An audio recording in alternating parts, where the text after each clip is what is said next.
네, 예정된 시간이 되어서 기자회견 진행하도록 하겠습니다.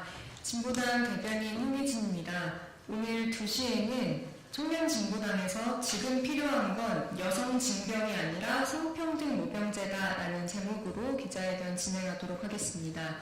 기자회견은 3명의 발언자의 발언으로 진행이 되고요. 첫 번째로 김식 후보의 발언, 그리고 박태훈 집행위원장의 발언, 그리고 홍희진 발언 3명의 발언으로 진행하고 별도의 소개 없이 순서대로 발언 진행하도록 하겠습니다.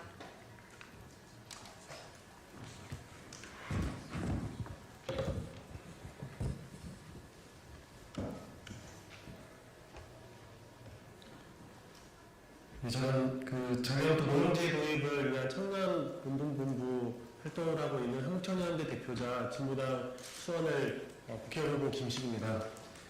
청년 삶을 바꾸기 위해 노동제 도입을 요구하고 있는 저희 청년운동본부에서는 작년 대선 후보들에게 노동제 도입을 요구할 것을, 그리고 이후에는 병장 월급 200만 원 인상에 대한 요구들을 해왔습니다. 최근 새로운 정치를 표명하는 정치 세력이 남녀 병역 평등을 주장하며 여성 징병제 이야기를 했습니다. 남녀 평등을 주제로 이야기하고 싶었던 모양인데요. 그러면 여성 징병이 아닌 모병제로 가자고 했어야 맞았습니다. 여성 징병이 새로운 정치의 방향이라 주장한다면 참 답이 없는 집단이라 생각이 들었습니다. 지난 대선에서 대부분의 후보들이 모병제 전환을 약속을 했습니다. 2030년, 2024년 시기만 달랐지 청년 인구 절벽의 문제, 강제 병역제도로 발생하는 다양한 문제들의 인식은 같았습니다. 하지만 세대, 젠더 갈등을 이용해 기득권을 유지하려고 했던 보수 정치, 청년 정치인들이 여성징병제를 들고 나왔습니다. 여성징병이 청년들 내의 갈등을 해결하고 20대 남성들의 강력한 주장이며 이야기를 했었습니다. 하지만 뭘 어떻게 갖다 붙여도 여성징병은 대안이 될 수가 없습니다. 청년 인구 절벽, 군대 내 인권 문제, 군인에 대한 사회적 인식 제고, 남북 군사 대결 해소 등의 이유로 주장했던 게 모병제입니다. 모병제를 전하는 청년들과 국민들이 가지고 있는 보편적 상식이고 대중적인 요구였습니다.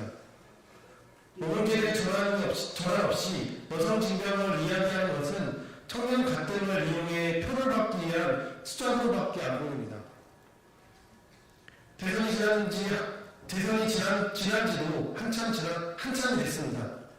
모병제로 가기 위한 모동액으로 병장 월급 200만 원을 공약으로 내세웠던 대통령은 약속을 지키지 않고 있습니다.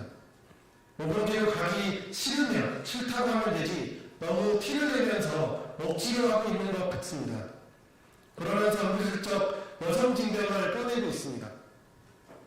대통령과 새로운 정치를 가겠다는 분들은 같은 배를 타고 있는 것 아닙니까? 참 잘됐습니다. 이참에 여성징병제 이야기가 나왔는데요. 청년들의 삶을 바꾸는데 모병제가 필요한지 여성징병제가 필요한지 끝장 토론을 한번 했으면 좋겠습니다. 청년들의 선택을 받아보면 좋겠습니다. 모병제의 청년운동본부는 청년의 삶을 바꾸는 중대한 문제로 모병제의 전환을 요구하겠습니다. 그리고 앞으로도 모병제가 현실이 될 수 있도록 행동해 나가겠습니다. 감사합니다.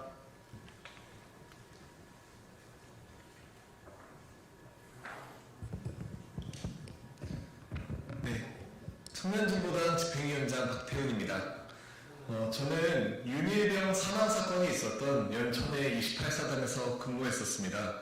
올해는 윤승주 일병이 상상을 초월하는 구타와 가혹행위 끝에 사망했었던 19년이 되는 해입니다. 내년 10주기를 맞이하면서 징병제를 폐기하고 모병제 전환을 시작해야 합니다. 징병제는 20대 초반에 남성들의 자유를 박탈하고 그 안에서 수많은 청년들의 목숨을 앗아갔습니다. 징병제 72년 동안 시대가 여러 번 바뀌었다지만 여전히 체일병 사망사건이 일어나는 등 비극이 끊이지 않고 있습니다. 상비군의 수를 맞추기 위해 억지로 끌고 가는 청년들이 많아지다 보니까 대한민국의 현역 판정률은 21년 83%로 과거 태평양 전쟁을 벌이던 일본 제국의 70%보다 한참 높아졌습니다. 비정상도 이런 비정상이 없습니다. 수만 맞춰놓는다고 그걸 군대라고 부를 수 있습니까? 군인으로서의 자부심과 사명감을 가지고 복무할 정예 군인이 많은데 여성징병은 그 문제를 해결할 수 없습니다. 군대로 인해 남성 청년들은 지금도 사회 진출이 2년 늦어지고 있습니다. 여성들까지 사회 진출이 늦어지게 된다면 대한민국의 정말 미래가 사라지고 맙니다.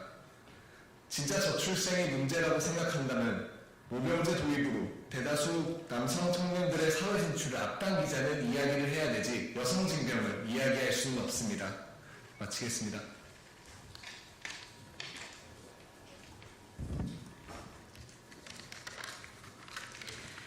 흥행보단 대표 홍희진입니다. 성평등의 이름으로 남녀 병역 평등을 주장하는 것은 엉터리입니다.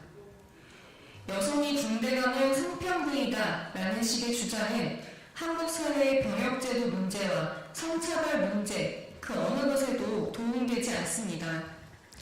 오히려 병역제도와 성평등에 대한 고민과 논의를 가로막게 되는 납작한 구호에 불과합니다. 지금 우리에게 필요한 것은 왜 수많은 남성 청년들이 기저질환, 장애 등 병역을 할 수 없는 조건에도 불구하고 상비병력 50만 명을 유지하기 위해서 강제 징병되어야 하는지부터 질문과 고민이 필요한 것입니다. 또한 우리 군이 인권 친화적이고 성평등한 조직이 되기 위해서는 어떤 제도적 보완과 개선이 뒷받침되어야 하는지 이것부터 현실 진단이 시작되어야 합니다. 성평등을 명분삼아 화제거리만 던지는 이런 무책임한 접근은 그간 보수 진영에서 수없이 반복해왔던 갈라치기 정치일 뿐입니다. 나도 힘드니 너도 힘들어야 평등이다 라는 식의 구호만 외칠 것이 아니라 한국 사회의 병역제도 혁신과 성평등 사회 실현을 위한 논의를 이끌어내는 것이야말로 정치가 해야 할 역할입니다. 진보당은 우리 사회가 모병제 정면 전환, 성평등한 모병제 실현으로 나아갈 수 있도록 책임있는 논의와 정치를 시작해 나가겠습니다. 이상입니다. 네, 앞쪽에서 사진 찍고 기자회견 마무리하도록 하겠습니다.